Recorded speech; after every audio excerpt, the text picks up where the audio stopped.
Hello student, তোমরা কেমন আছো? আশা করি তোমরা সকলেই ভালো আছো। প্রতাপ একাডেমি কোচিং পরিবারে তোমাদেরকে সকলকেই স্বাগত জানাই। তোমরা যারা ক্যালকাটা ইউনিভার্সিটির আন্ডারে থার্ড সেমিস্টারে সিসিএফের আন্ডারে পড়াশোনা করছো, তোমাদের জন্য একেবারে আমি শেষ মুহূর্তে নিয়ে চলে এসেছি ইতিহাস অনার্সের ডিএসসিসি 4 পেপারে গুরুত্বপূর্ণ 20 মার্কস আর 5 মার্কসের প্রশ্নগুলি। এই প্রশ্নগুলি তোমরা 20 মার্কস আর 5 মার্কসের জন্য দেখে যাও। অবশ্যই তোমরা এখান থেকে তোমরা 20 মার্কসের জন্য 3টি প্রশ্ন আর 5 মার্কসের জন্য 3টি প্রশ্ন অবশ্যই কমন পেয়ে যাবে।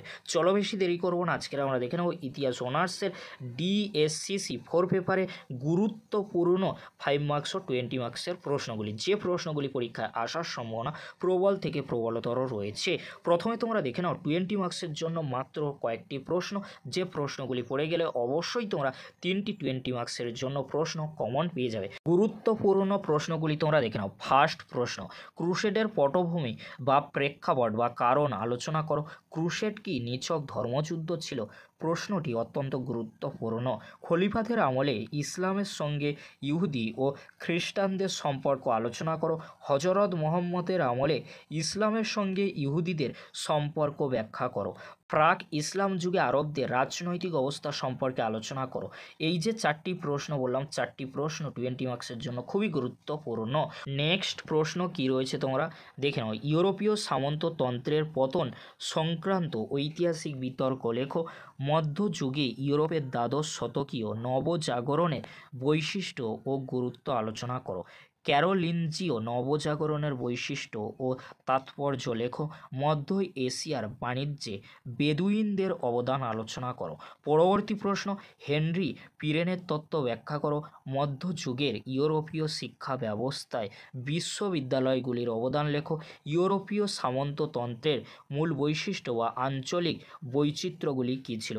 চেঙ্গিস খানের কৃতিত্বের মূল্যায়ন করো। পরবর্তী প্রশ্ন, তুমি কি মনে করো মঙ্গল সংস্কৃতি বিশ্ব সভ্যতাকে সমৃদ্ধ করেছে? বেদুইন যাযাবর মহিলাদের অবস্থান আলোচনা করো। প্রশ্নটি অনেক সময় ঘুরিয়ে আসতে পারে।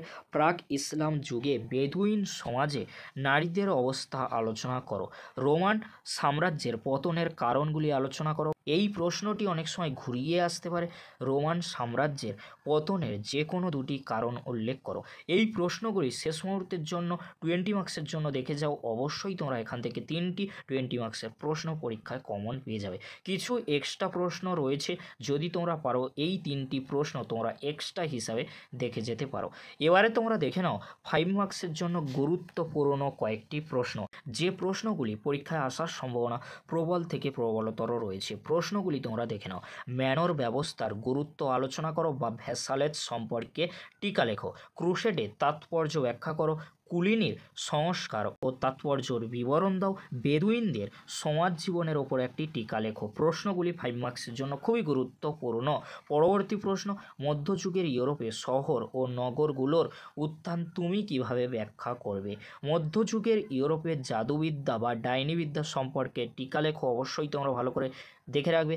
সামন্ততন্ত্রের সংগঠন সংক্রান্ত বিতর্ক অবশ্যই তোমরা ভালো করে দেখে রাখবে। ইসলামীয় বিশ্বে উম্মাহর গুরুত্ব আলোচনা করো। পরবর্তী প্রশ্ন, মধ্যযুগের ইউরোপে নারীর অবস্থান বা স্থান অবশ্যই দেখে রাখবে। ডাকিনীবিদ্যা বা মঠবাদ সম্পর্কে টিকা লেখো। ইনভেস্টিচার দ্বন্দ্ব সম্পর্কে টিকা লেখো। শিশু ক্রুসেড সম্পর্কে টিকা লেখো।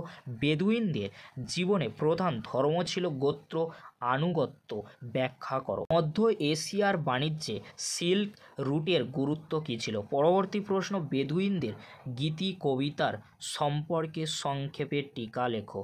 কুবলাই খানের রাজত্বকালকে কি মঙ্গল শাসনের স্বর্ণযুগ বলা যায়? মঙ্গলদের ইতিহাসে গোল্ডেন হোর্ড সাম্রাজ্যের গুরুত্ব আলোচনা করো। অটোমান তুর্কি সাম্রাজ্যের পতনের কারণগুলি বিশ্লেষণ করো। তোমাদেরকে বলে রাখি ডিএসসিসি 4 পেপারের জন্য অনেকগুলি প্রশ্ন কিন্তু আমি আলোচনা করে দিলাম। এই প্রশ্নগুলি তোমাদেরকে শেষ মুহূর্তের জন্য রেডি করতে হবে, যেহেতু সিলেবাস তোমাদের একই রয়েছে আগের মতো CBCS প্যাটার্নের মতো, বাট তোমাদের এখন প্রশ্নের সংখ্যা কিন্তু একটু বাড়ছে। এই জন্য বাড়ছে যেহেতু 20 মার্কস আর 5 মার্কসের প্রশ্ন থাকছে। আগে কি হতো, 5 মার্কসের প্রশ্ন আর 10 মার্কসের প্রশ্ন থাকতো, বাট এখন তোমাদের যেহেতু প্রিভিয়াস ইয়ারের কোনো প্রশ্নপত্র নেই প্রিভিয়াস ইয়ারে, সেই জন্য তোমাদেরকে সমস্ত প্রশ্ন রেডি করতে হবে শেষ মুহূর্তের জন্য, যে প্রশ্নগুলি আমি গুরুত্বপূর্ণ বলেছি। তবে তোমাদেরকে বলবো প্রথমের দিকে যে প্রশ্নগুলি রয়েছে অত্যন্ত গুরুত্বপূর্ণ, 20 মার্কসের জন্য সব প্রশ্নই তোমাদেরকে রেডি করতে হবে, কারণ 3টি 20 মার্কসের প্রশ্ন কিন্তু আসতে হবে। সকলেই 20 মার্কসের প্রশ্নগুলি প্রথমের দিকে অ্যাটেন্ড করার চেষ্টা করবে। ভিডিওটি যদি হেল্পফুল হয়ে থাকে অবশ্যই ফ্রেন্ডদের কাছে বেশি বেশি করে শেয়ার করে দিও। আজকের এতটুকু, পরবর্তীতে দেখা হচ্ছে নেক্সট ভিডিওতে। ভিডিওটি দেখার জন্য তোমাদেরকে অসংখ্য ধন্যবাদ।